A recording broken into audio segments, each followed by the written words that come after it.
بسم الله الرحمن الرحيم. اللهم صل على سيدنا وحبيبنا ونبينا ومولانا محمد وعلى آله وصحبه أجمعين. الحمد لله وحده والصلاة والسلام على من لا نبي بعده.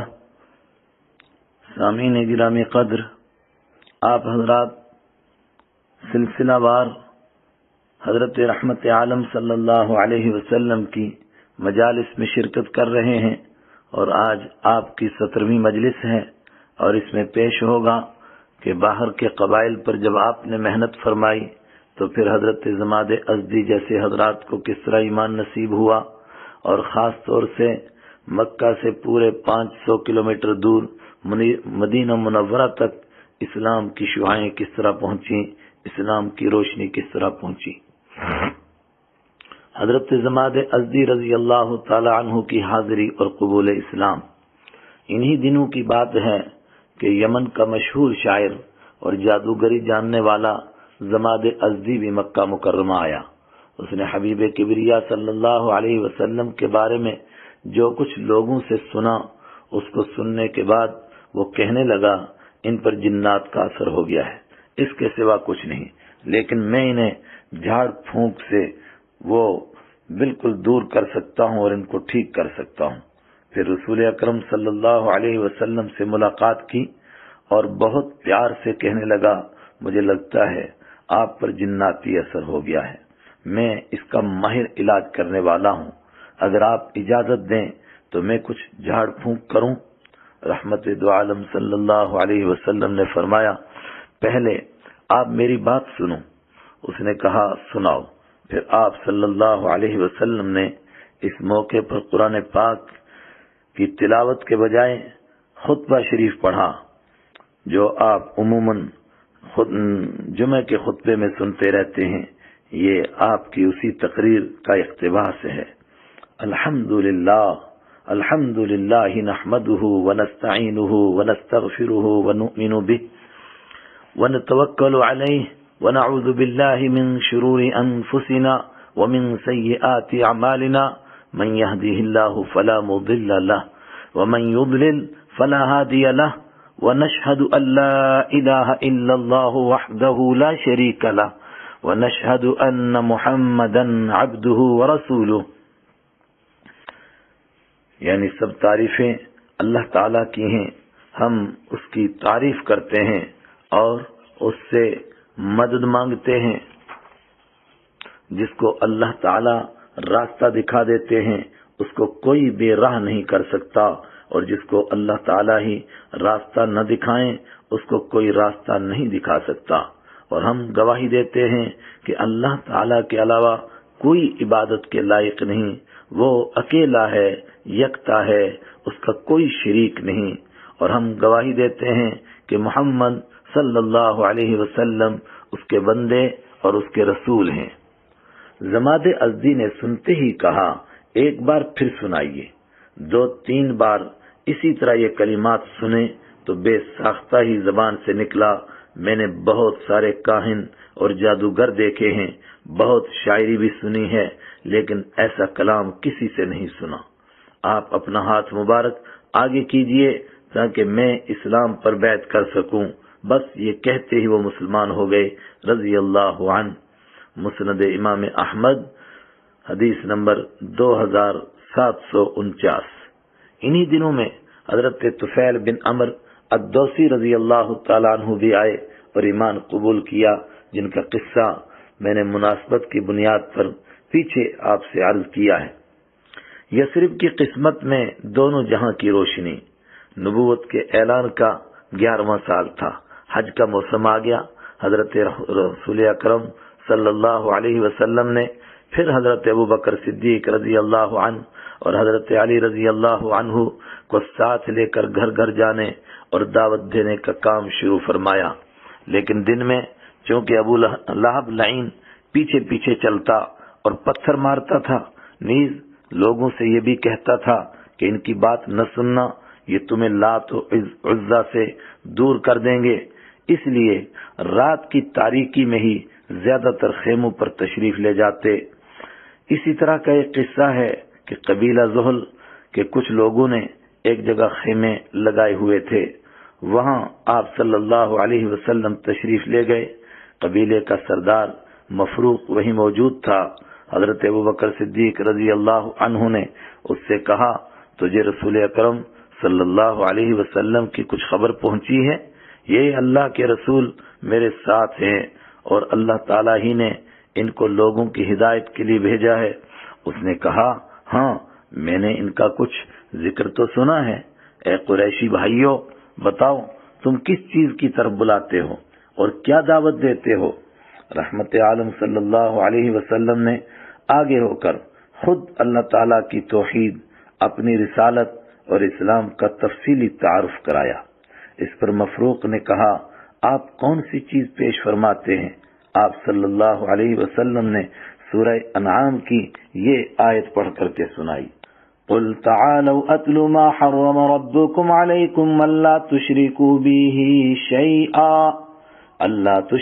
به شيئا وبالوالدين احسانا ولا تقتلوا اولادكم من املاق نحن نرزقكم واياهم ولا تقربوا الفواحش ما ظهر منها وما بطن ولا تقتلوا النفس التي حرم الله إلا بالحق ذلكم وصاكم به لعلكم تعقلون۔ ان سے کہو کہ آؤ میں تمہیں پڑھ کر سناؤں کہ تمہارے پروردگار نے در حقیقت تم پر کون سی باتیں حرام کی ہیں۔ وہ یہ ہیں کہ اس کے ساتھ کسی کو شریک نہ ٹھہراؤ اور ماں باپ کے ساتھ اچھا سلوک کرو اور غربت کی وجہ سے اپنے بچوں کو قتل نہ کرو، ہم تمہیں بھی رزق دیں گے اور ان کو بھی، اور بے حیائی کے کاموں کے پاس بھی نہ پھٹکو، چاہے وہ بے حیائی کھلی ہوئی ہو یا چھپی ہوئی ہو، اور جس جان کو اللہ نے حرمت عطا کی ہے اسے کسی برحق وجہ کے بغیر قتل نہ کرو۔ لوگو، یہ ہیں وہ باتیں جن کی اللہ نے تاکید کی ہے تاکہ تمہیں کچھ سمجھ آئے۔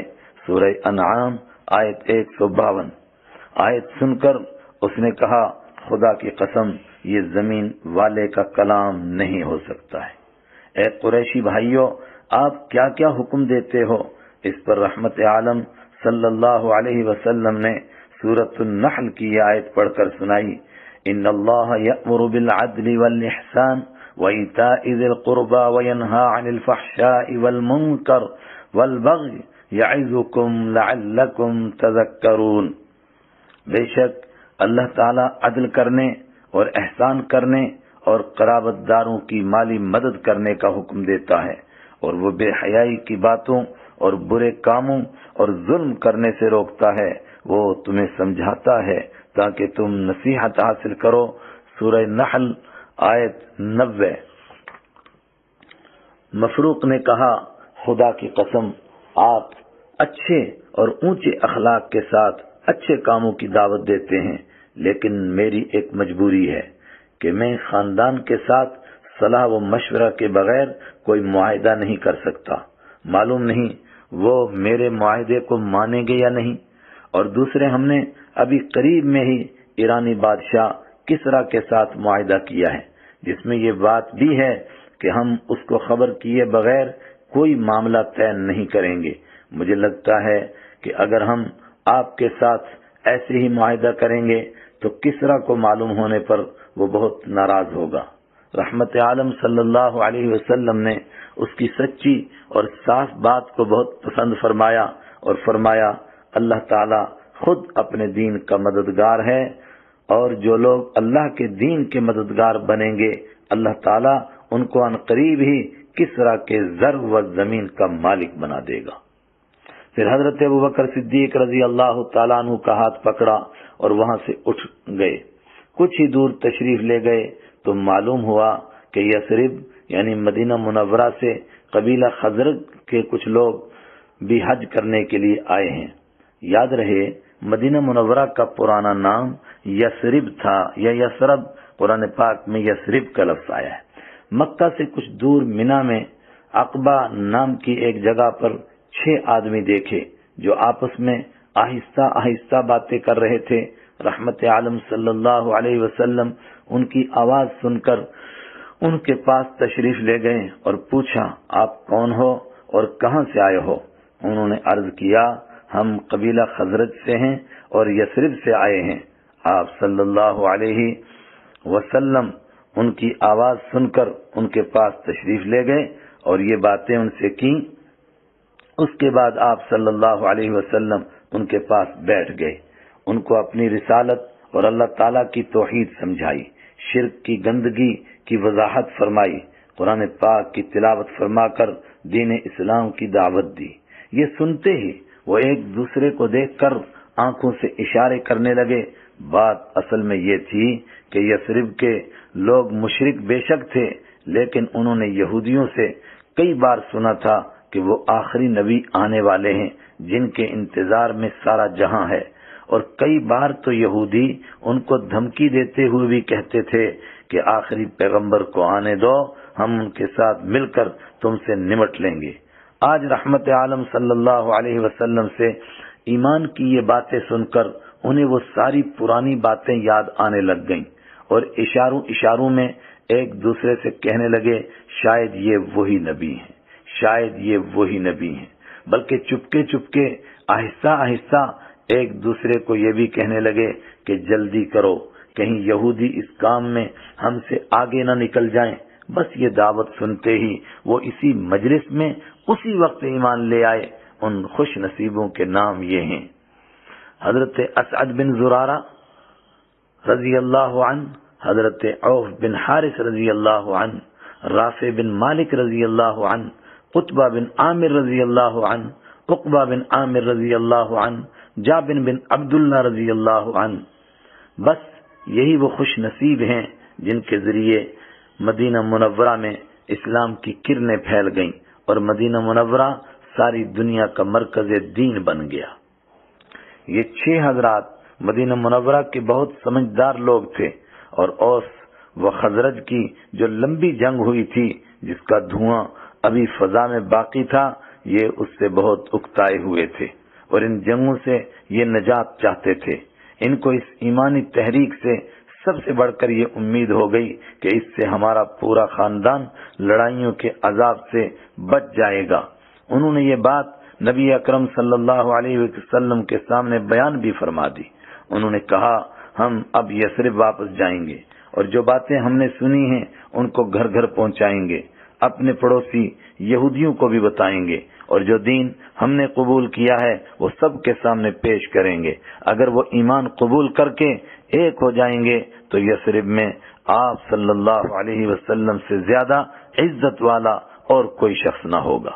پیارے آقا صلی اللہ علیہ وسلم نے بھی ان کو نصیحتوں اور دعاؤں کے ساتھ رخصت فرمایا۔ یہی ہوا، وہ مدینہ پہنچے، انہوں نے اپنی کوشش کی حد تک ہر ایک آدمی کو دین اسلام کا تعارف کروایا، اس کا فائدہ بیان کیا، اور رحمت عالم صلی اللہ علیہ وسلم کے اچھے، مقدس اور پاکیزہ اخلاق کا تذکرہ کر کے لوگوں کو متاثر کیا۔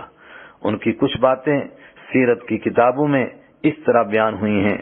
وہ ہر ایک کو خوشخبری سناتے تھے کہ وہ نبی جن کے انتظار میں ساری دنیا ہے بلکہ سارا جہان ان کے لیے تڑپ رہا ہے، وہ آ گئے ہیں۔ ہمارے کانوں نے ان کا کلام سنا اور ہماری آنکھوں نے ان کا دیدار کیا ہے، اور انہوں نے ہمیں زندہ رہنے والے مالک اللہ کے راستے پر لگا دیا ہے۔ ابن ہشام جلد 2 صفحہ 46۔ اس طرح مدینہ منورہ کے گھر گھر میں نبی اکرم صلی اللہ علیہ وسلم کا ذکر ہونے لگ گیا۔ یا ربی صلی وسلم دائما ابدا علی حبیبک خیر الخلق کلہم۔ عقبہ میں پہلی بیعت۔ ان 6 آدمیوں کی محنت اللہ تعالی کے کرم سے رنگ لائی۔ 1 سال میں انہوں نے مدینہ منورہ میں اسلام کا ایسا تعارف کروایا کہ اگلے سال یعنی نبوت کے 12ویں سال ذی الحجہ کے مہینے میں حج کے لیے ان کے ساتھ 7 آدمی اور آئے، اور پچھلے 6 میں سے صرف حضرت عبداللہ بن جابر رضی اللہ تعالی عنہ نہ آ سکے، باقی 5 حضرات واپس آئے۔ نئے 7 حضرات کے اسماء گرامی یہ ہیں: حضرت معاذ بن حارث رضی اللہ عنہ، حضرت ذکوان بن عبد القیس رضی اللہ عنہ، حضرت عبادہ بن صامت رضی اللہ عنہ، حضرت یزید بن ثعلبہ رضی اللہ عنہ، حضرت عباس بن عبادہ رضی اللہ عنہ، ابو الہیثم بن تیہان رضی اللہ عنہ، عویم بن ساعدہ رضی اللہ تعالی عنہ۔ آخر کے 2 حضرات قبیلہ اوس سے تھے اور باقی سب قبیلہ خزرج سے تھے۔ انہوں نے منا کے قریب عقبہ کی جگہ میں رحمت عالم صلی اللہ علیہ وسلم سے ملاقات کی، ایمان بھی نصیب ہوا، اور کچھ خاص باتوں پر حضرت رحمت عالم صلی اللہ علیہ وسلم کے ہاتھ پر بیعت بھی کی کہ ہم ایک اکیلے اللہ تعالیٰ کی عبادت کریں گے اور اس کے ساتھ کسی کو شریک نہیں کریں گے، ہم چوری اور زنا بھی کبھی نہیں کریں گے، ہم اپنی اولاد خاص کر بیٹیوں کو بھی کبھی قتل نہیں کریں گے، ہم نہ کسی پر جھوٹی تہمت لگائیں گے اور نہ کسی کی چغلی کریں گے، ہم ہر ایک نیک کام میں حضرت نبی اکرم صلی اللہ علیہ وسلم کی اطاعت کریں گے۔ ابن ہشام جلد 1 صفحہ 481۔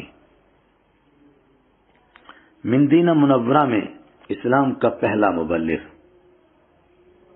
اس بیعت کے علاوہ اور بھی ان کو نصیحتیں فرمائیں اور دین کی تفصیلی باتیں سمجھانے کے لیے نیز مدینہ منورہ میں زور و شور سے کام کرنے کے لیے مکہ مکرمہ کے ایک پرانے صحابی حضرت مصعب بن عمیر رضی اللہ تعالی عنہ کو بھی ان کے ساتھ مدینہ منورہ روانہ فرمایا۔ حضرت مصعب بن عمیر رضی اللہ عنہ ایک بڑے گھر کے لاڈلے بیٹے تھے، بہت ناز و نخروں سے پلے بڑھے تھے۔ ان کے والدین انہیں بڑے قیمتی کپڑے پہناتے تھے، جن کو دیکھ کر ان جیسے جوان ان پر رشک کرنے لگتے تھے۔ یہ قافلہ یثرب یعنی مدینہ منورہ پہنچا۔ یہاں حضرت مصعب بن عمیر رضی اللہ تعالی عنہ حضرت اسعد بن زرارہ رضی اللہ تعالی عنہ کے گھر رہنے لگے۔ ان کا 24 گھنٹے کا ایک ہی مشغلہ تھا، جو لوگ کلمہ پڑھ رہے ہیں ان کو دین کیسے سکھایا جائے، اور جنہوں نے ابھی کلمہ نہیں پڑھا ان تک کس طرح دعوت پہنچائی جائے اور ان کو دین سے کیسے متاثر کیا جائے۔ یہاں یہ پڑھانے میں ایسے مشغول ہو گئے کہ ان کا نام ہی المقری یعنی پڑھانے والا پڑ گیا۔ اللہ تعالیٰ کے دین کے لیے کیسی کیسی کوششیں کر رہے تھے، اس کا اندازہ ایک واقعے سے لگایا جا سکتا ہے۔ ایک ہی دن میں سارا قبیلہ کیسے مسلمان ہو گیا۔ ایک دن حضرت مصعب بن عمیر رضی اللہ تعالی عنہ اور حضرت اسعد بن زرارہ رضی اللہ تعالی عنہ اور کچھ دوسرے مسلمان مرق نامی کنویں پر اس بات پر غور و فکر کر رہے تھے کہ بنی عبد الاشہل اور بنی ظفر، ان دونوں قوموں کو کس طرح اللہ کے دین کی بات پہنچائی جائے۔ یہ بڑے مشہور قبیلے تھے دونوں، کس طرح ان کو دین کی دعوت دی جائے۔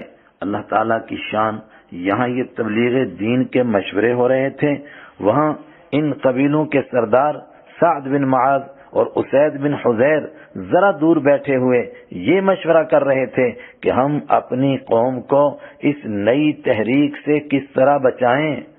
سعد بن معاذ رضی اللہ تو بعد میں بنے۔ سعد بن معاذ نے کہا، میں تو کچھ کہہ نہیں سکتا، کیونکہ اسعد بن زرارہ میری خالہ کے بیٹے ہیں، لیکن اسید تم ہمت کرو، دیکھو تو صحیح، یہ ہمارے محلے میں آ کر ہمارے لوگوں کو بے وقوف بنا رہے ہیں، تم جاؤ اور ان دونوں کو اچھی طرح ڈانٹ دو اور کہہ دو کہ فوراً ہی ہمارے محلے سے نکل جاؤ اور دوبارہ یہاں کبھی مت آنا۔ اسید بن حضیر نے اپنے ہتھیار باندھ لیے اور چل پڑے۔ حضرت اسعد بن زرارہ رضی اللہ عنہ نے حضرت مصعب بن عمیر رضی اللہ عنہ سے کہا، دیکھو یہ جو شخص آ رہا ہے یہ اپنے قبیلے کا سردار اور چودھری ہے، اللہ کرے یہ تمہاری بات مان لے۔ حضرت مصعب رضی اللہ عنہ نے فرمایا کہ اگر وہ آ کر بیٹھے گا تب تو میں ضرور بات کروں گا۔ اتنے میں اسید بن حضیر اچانک سر پر آ کھڑے ہوئے اور برا بھلا کہنے لگے کہ تم ہمارے شریف اور معصوم اور سادے لوگوں کو بہکانے کے لیے یہاں آئے ہو؟ حضرت مصعب بن عمیر رضی اللہ عنہ نے فرمایا بھائی افسوس ہے، اگر آپ تھوڑی دیر بیٹھ جاتے، ہماری بات سن لیتے، پھر پسند آتی تو مان لیتے، نہ پسند آتی تو چھوڑ دیتے۔ اسید نے کہا یہ انصاف والی بات ہے، اس میں کوئی مشکل نہیں۔ حضرت مصعب بن عمیر رضی اللہ عنہ نے ان کو دین کی دعوت دی، توحید، رسالت اور آخرت کی باتیں سمجھانی شروع کی۔ قرآن پاک بھی بہت میٹھے اور درد بھرے انداز سے پڑھ کر سنایا۔ اسید نے سب کچھ بہت خاموشی سے سنا۔ آخر میں بولے بھائی یہ تو بتاؤ کہ اگر کوئی تمہارے دین میں شامل ہونا چاہے تو اس کو کس طرح شامل کرتے ہو؟ انہوں نے فرمایا ایسا شخص نہا دھو کر صاف کپڑے پہنے، کلمہ شہادت پڑھے، 2 رکعت نفل نماز پڑھے۔ اسید اٹھے، نہائے اور صاف ستھرے کپڑے پہنے، پھر سب کے سامنے کلمہ شہادت پڑھ کر مسلمان ہو گئے۔ پھر حضرت مصعب بن عمیر رضی اللہ تعالیٰ عنہ کے بتانے پر 2 رکعت نماز بھی پڑھی۔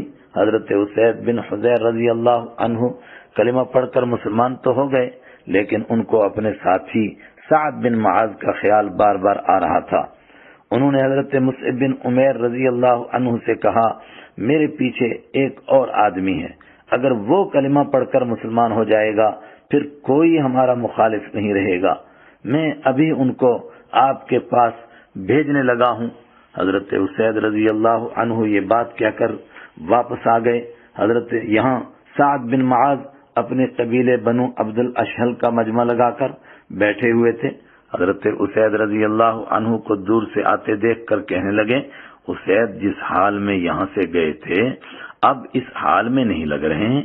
خیر حضرت اسید مجلس میں پہنچے تو کہنے لگے کہ میں نے اسعد بن زرارہ اور ان کے ساتھیوں کو اچھی طرح سمجھا دیا ہے کہ ہمارے محلے میں کسی کو پٹی پڑھانے کی ضرورت نہیں، لیکن مجھے ایسی ویسی کوئی بات بھی وہاں نظر نہیں آئی، بلکہ میں نے وہاں ایک اور بڑی عجیب بات دیکھی ہے، وہ یہ کہ قبیلہ بنو حارثہ کے لوگ کیونکہ ہمارے دشمن ہیں اس لیے اسعد بن زرارہ کو قتل کرنے کا سوچ رہے ہیں، ان کو قتل کرنے کا منصوبہ بنا رہے ہیں کیونکہ وہ سعد بن معاذ کے خالہ زاد بھائی ہیں۔ یہ سنتے ہی سعد آگ بگولا ہو گئے کہ میرے خالہ زاد بھائی کو مارنے کی سوچ رہے ہیں۔ فوراً اپنے ہتھیار لے کر دوڑ پڑے، لیکن وہاں پہنچ کر کیا دیکھتے ہیں کہ حضرت اسعد بن زرارہ اور حضرت مصعب بن عمیر آرام اور اطمینان سے بیٹھے ہوئے ہیں، ایسی خطرے والی کوئی بات ہے ہی نہیں۔ وہ سمجھ گئے کہ مجھے یہاں پہنچانے کے لیے اسید نے یہ ایک چال چلی ہے۔ اس بات پر ان کو اور غصہ آ گیا تو حضرت اسعد بن زرارہ رضی اللہ عنہ اور حضرت مصعب بن عمیر رضی اللہ عنہ کو بہت کچھ کہنے لگے۔ حضرت اسعد بن زرارہ سے کہا کہ اگر تم میری خالہ کا بیٹا نہ ہوتا تو میں بھی دیکھ لیتا کہ ہمارے محلے میں آ کر کون لوگوں کو بہکاتا ہے۔ حضرت اسعد رضی اللہ عنہ نے پہلے ہی حضرت مصعب رضی اللہ عنہ سے کہہ دیا تھا کہ اگر یہ شخص جڑ گیا تو پھر اس قوم میں 2 شخص بھی آپ کے مخالف نہیں رہیں گے۔ جس وقت حضرت سعد بن معاذ رضی اللہ عنہ اپنی بات کہہ کر سانس لینے لگے تو حضرت مصعب بن عمیر رضی اللہ عنہ نے فرمایا بھائی آپ تھوڑی دیر بیٹھو تو صحیح، ہماری بات تو سنو، اگر اچھی لگے تو مان لینا اور اگر اچھی نہ لگی تو نہ ماننا، ہم ایسی بات کہیں گے ہی نہیں جو بری لگے۔ اس پر سعد بن معاذ نے کہا یہ انصاف کی بات ہے اور بیٹھ گئے۔ حضرت مصعب بن عمیر رضی اللہ عنہ نے انہیں اسلام کی بنیادی باتیں، توحید، رسالت اور آخرت کے بارے میں سمجھا کر قرآن پاک پڑھ کر سنایا۔ قرآن کریم سنتے ہی ان کے چہرے پر کچھ ایسا نور چمکا کہ حضرت مصعب بن عمیر رضی اللہ تعالیٰ عنہ سمجھ گئے کہ اللہ تعالیٰ نے ایمان کا نور دل تک پہنچا دیا ہے۔ بس قرآن کریم سنتے ہی وہ بولے یہ تو بتاؤ آپ اپنے دین میں کسی کو کیسے شامل کرتے ہو؟ حضرت مصعب بن عمیر رضی اللہ تعالیٰ عنہ نے فرمایا بس آپ نہا دھو کر پاک صاف کپڑے پہن کر کلمہ شہادت پڑھو اور 2 رکعت نماز پڑھو۔ حضرت سعد بن معاذ رضی اللہ عنہ نے غسل کیا، پاک کپڑے پہنے اور کلمہ شہادت ادا کرنے کے بعد حضرت مصعب بن عمیر رضی اللہ تعالیٰ عنہ کے بتانے پر 2 رکعت نماز پڑھی، یعنی جیسے وہ بتاتے گئے اس طرح یہ پڑھتے گئے۔ سبحان اللہ، کچھ دیر پہلے کیا تھے، اب کیا ہو گئے۔ حضرت سعد بن معاذ رضی اللہ عنہ یہاں سے واپس مڑے تو قوم نے ان کے بارے میں بھی وہی بات کہی جو انہوں نے حضرت اسید رضی اللہ عنہ کے لیے کہی تھی کہ سعد کا وہ چہرہ نہیں جس چہرے سے گئے تھے۔ لوگوں کے پاس پہنچے، فرمانے لگے، اے میری قوم بنو عبد الاشہل، سچ بتاؤ میرے بارے میں تمہاری کیا رائے ہے، تم مجھے اپنے درمیان کیا درجہ دیتے ہو؟ سب ایک زبان ہو کر بولے، آپ ہمارے سردار ہیں، آپ ہم میں سب سے عقل مند اور پڑھے لکھے ہیں اور آپ کا مشورہ معتبر ہے۔ اس پر انہوں نے فرمایا، سنو اور غور سے سنو، میرا اب تمہارے ساتھ کلام کرنا اس وقت تک حرام ہے جب تک ایک ایک مرد اور ایک ایک عورت اللہ تعالی اور اس کے رسول صلی اللہ علیہ وسلم پر ایمان نہ لے آئے۔ اس اعلان کا یہ نتیجہ نکلا کہ شام ہونے تک بنو عبد الاشہل کا کوئی مرد اور کوئی عورت ایسا نہیں تھا، کوئی مرد ایسا نہیں تھا اور کوئی عورت ایسی نہیں تھی جس نے ایمان قبول نہ کر لیا ہو۔ یہ تھی حضرت مصعب بن عمیر رضی اللہ عنہ کی محنت کہ کوئی گھر بھی مدینہ منورہ میں ایسا نہ تھا جس میں کوئی نہ کوئی شخص ایمان والا نہ ہو۔ اللہ تعالی ہمیں بھی دین کے لیے کچھ اسی طرح کی محنت کرنے کی توفیق عطا فرمائے۔ آج کی مجلس کا اسی پر اختتام کرتے ہیں۔ وآخر دعوانا ان الحمد للہ رب العالمین۔